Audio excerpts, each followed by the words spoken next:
विज्ञान भैरव तंत्र में आगे ओशो कहते हैं, आप फूलों को नहीं जानते। अगर मैं फूलों की बात करूं तो आप सोचेंगे यह तो पागल है, यहाँ फूल नहीं होते हैं।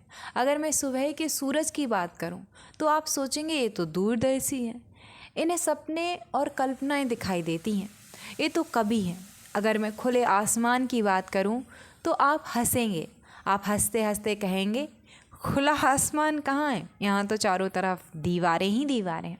तो क्या करूँ मैं, क्या मैं करूँ? मुझे कुछ ऐसा सोचना पड़ेगा जो आपको समझ आए और जिससे आप बाहर निकल सकें। इसलिए मैं कहता हूँ कि घर में आग लग गई है और मैं दौड़ना शुरू कर देता हूँ। ये आप पर असर करता है, आप मेरे पीछे दौड़ते हैं और बाहर निकल जाते हैं। आप कहते हैं पता चलेगा कि तब आपको पता चलेगा कि मैंने जो कहा था वो ना तो सच था और ना ही झूठ, ये तो बस एक बहाना था। आपको फूलों का मतलब समझ आएगा और तब आप मुझे माफ़ कर देंगे। बुद्ध ऐसा कर रहे थे, महावीर ऐसा कर रहे थे, शिव ऐसा कर रहे थे, शंकराचार्य ऐसा कर रहे थे। हम उन्हें बाद में क्षमा कर सकते हैं, हमने हमेशा उन्हें क्षमा किया है, क्योंकि एक बार जब आप बाहर आते हैं तो आप जानते हैं कि आप क्या कर रहे थे और फिर हम समझते हैं कि उनसे बहस करना व्यर्थ था, क्योंकि यह बहस का सवाल ही नहीं था। आग कहीं नहीं थी, लेकिन हम केवल उस भाषा को नहीं समझ सकते थे। फूल थे, लेकिन हम फूलों की भाषा नहीं समझ सकते थे, वे प्रतीक हमारे लिए अर्थहीन थे। तो यह एक तरीका है। फिर दूसरे छोर पर एक दूसरा तरीका है, यह तरीका एक ध्रुव बनता है, दूसरा तरीका उस चीज़ का दूसरा ध्रुव बनता है। एक तरीका है यह महसूस करना, याद रखना कि जब कुछ एक सपना है, सब कुछ एक सपना है। दूसरा तरीका है दुनिया के बारे में कुछ भी ना सोचना, बस यह याद रखना कि तुम हो। गुरजरफ ने इस दूसरे तरीके का इस्तेमाल किया। यह दूसरा तरीका सूफ़ी परंपरा से, इस्लाम से आता है। उन्होंने इस बात पर बहुत गहराई से काम किया। याद रखो, मैं हूँ। चाहे तुम कुछ भी कर रहे हो, तुम पानी पी रहे हो, तुम अपना खाना खा रहे हो, याद रखो मैं हूँ। खाते रहिए, याद करते रहिए कि मैं हूँ, मैं हूँ, इसे मत भूलिए। यह मुश्किल है क्योंकि आप पहले से ही जानते हैं कि आप हैं, तो इसे बार बार याद करने की क्या ज़रूरत है। आप इसे कभी याद नहीं करते, लेकिन एक बहुत ही शक्तिशाली तकनीक है यह। चलते समय याद रखिए कि मैं हूँ, चलने दीजिए, चलते रहिए, लेकिन लगातार याद रखिए मैं हूँ। इस आत्म स्मरण में लीन रहिए, इसे मत भूलिए। आप मुझे सुन रहे हैं, बस यही ध्यान दीजिए, आप मुझे सुन रहे हैं। इतना लीन, मग्न या एकाग्र मत होइए। मैं जो कुछ भी कह रहा हूँ याद रखिए, याद करते रहिए। सुनना है, शब्द है, कोई बोल रहा है, आप हैं, मैं हूँ, मैं हूँ, मैं हूँ। इस मैं हूँ को जागरूकता का एक निरंतर कारक बनने दीजिए। यह बहुत मुश्किल है, आप 1 मिनट के लिए लगातार याद नहीं रख सकते। कोशिश कीजिए, अपनी घड़ी को अपनी आँखों के सामने रखिए और अपनी चलती हुई सुइयों को देखिए। 1 सेकंड, 2 सेकंड, 3 सेकंड देखते रहिए। 2 काम करें, सेकंड बताने वाली सुई की गति को देखें और लगातार मैं हूँ याद करते रहें। हर सेकंड के साथ मैं हूँ याद करते रहें। 5 सेकंड, 6 सेकंड के भीतर आपको लगेगा कि आप भूल गए हैं। अचानक आपको याद आएगा कि कई सेकंड बीत गए हैं और मुझे मैं हूँ याद नहीं आया। एक पूरा मिनट भी याद रखना एक चमत्कार है, और अगर आप 1 मिनट तक याद रख सकते हैं तो यह तकनीक आपके लिए है। तो इसे आजमाएं।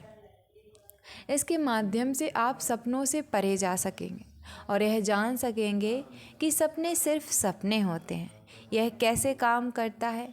यदि आप पूरे दिन में मैं हूँ का स्मरण करते रहें तो यह आपकी नींद में भी प्रवेश करेगा, और जब आप सपने देख रहे होंगे तब भी आप लगातार मैं हूँ का स्मरण करते रहेंगे।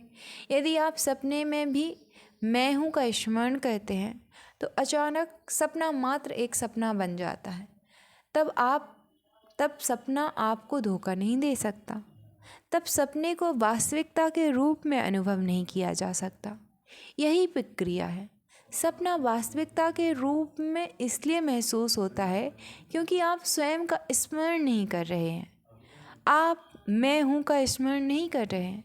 यदि स्वयं का स्मरण नहीं है तो सपना वास्तविकता बन जाता है। यदि स्वयं का स्मरण है तो वास्तविकता, तथाकथित वास्तविकता मात्र एक सपना बन जाती है। यही सपने और वास्तविकता के बीच का अंतर है। ध्यान मग्न मन के लिए या ध्यान के विज्ञान के लिए यही एकमात्र अंतर है।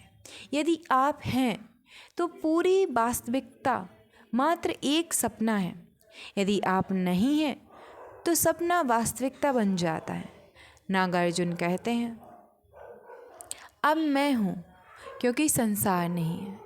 जब मैं नहीं था तब संसार था। केवल एक ही विद्यमान हो सकता है। इसका अर्थ यह नहीं है कि संसार लुप्त हो गया है। नागार्जुन इस संसार की बात नहीं कर रहे हैं, वे स्वप्न लोक की बात कर रहे हैं। या तो आप हो सकते हैं या स्वप्न हो सकता है, दोनों एक साथ नहीं हो सकते। इसलिए पहला कदम होगा कि मैं हूँ यह निरंतर स्मरण करें। बस मैं हूँ। राम मत कहो, श्याम मत कहो, किसी नाम का उपयोग मत करो क्योंकि तुम वह नहीं हो। बस मैं हूँ का प्रयोग करो। इसे किसी गतिविधि में आजमाओ और फिर अनुभव करो। तुम भीतर से जितने अधिक वास्तविक होते जाओगे, आसपास का संसार उतना ही वास्तविक होता जाएगा। वास्तविकता में मैं बन जाती है और वास्तविकता मैं बन जाती है और संसार अवास्तविक। संसार वास्तविक है या मैं वास्तविक है, दोनों एक साथ नहीं हो सकते। यदि तुम अभी महसूस कर रहे हो कि तुम केवल एक स्वप्न हो तो संसार वास्तविक है। अपना ध्यान बदलो, वास्तविकता बनो और संसार अवास्तविक हो जाएगा। गुरजरफ ने इस विधि पर निरंतर कार्य किया। उनके प्रमुख शिष्य पीडी ऑस्पेंस्की बताते हैं कि जब गुरजरफ इस विधि से उन पर कार्य कर रहे थे तो उन्होंने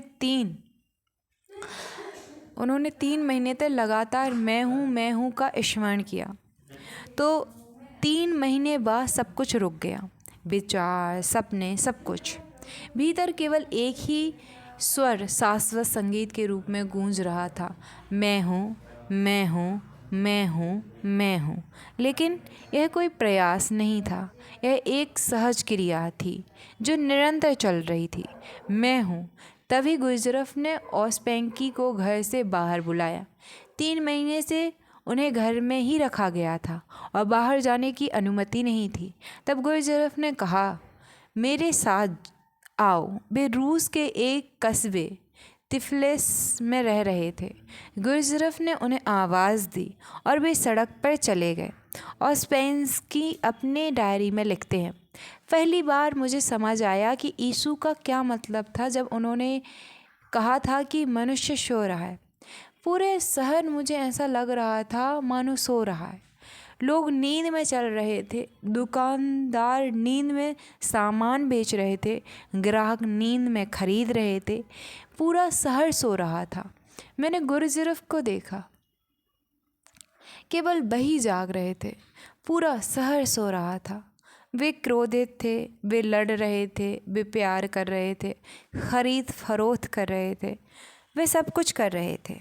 ओस्पेंस्की कहते हैं, अब मैं उनके चेहरे, उनकी आँखें देख सकता हूँ।